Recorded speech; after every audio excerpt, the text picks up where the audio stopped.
utilize this into making products other than plant bark. It can find tremendous different applications. So I think, again, an example of how, instead of simply doing product designations, the USDA has moved up and said these are intermediates which are bio-based.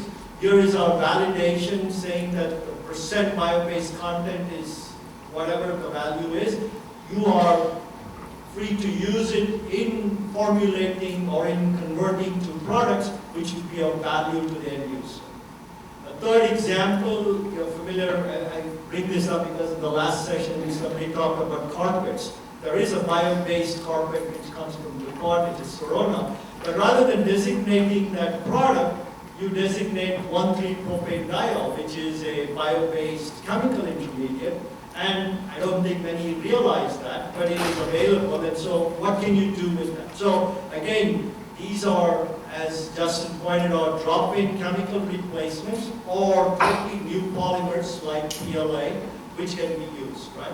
So that's the basic, I think, the value proposition for designating the feedstocks and intermediates, because it opens up the opportunity for a whole portfolio of more new products coming out without having to go and designate each and every product as bio-based. So I think this is a great concept, and you will see what I would call an exponential increase in the number of products made with bio-based feedstocks and intermediates.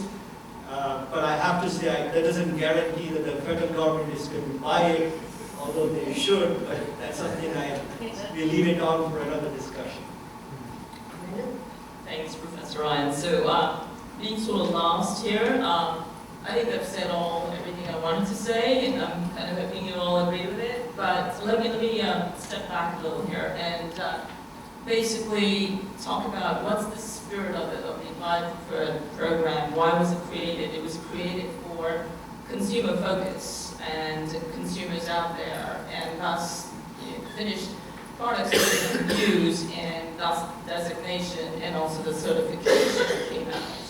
So when we talk about renewable chemicals bio-based products, I think the consumers now are getting it, that there is a bio-based product, because it is an everyday product that one uses, or will be using for that matter. But when we come upstream and look at the renewable chemicals that go into making it, what was the spirit of the program? It was basically set up.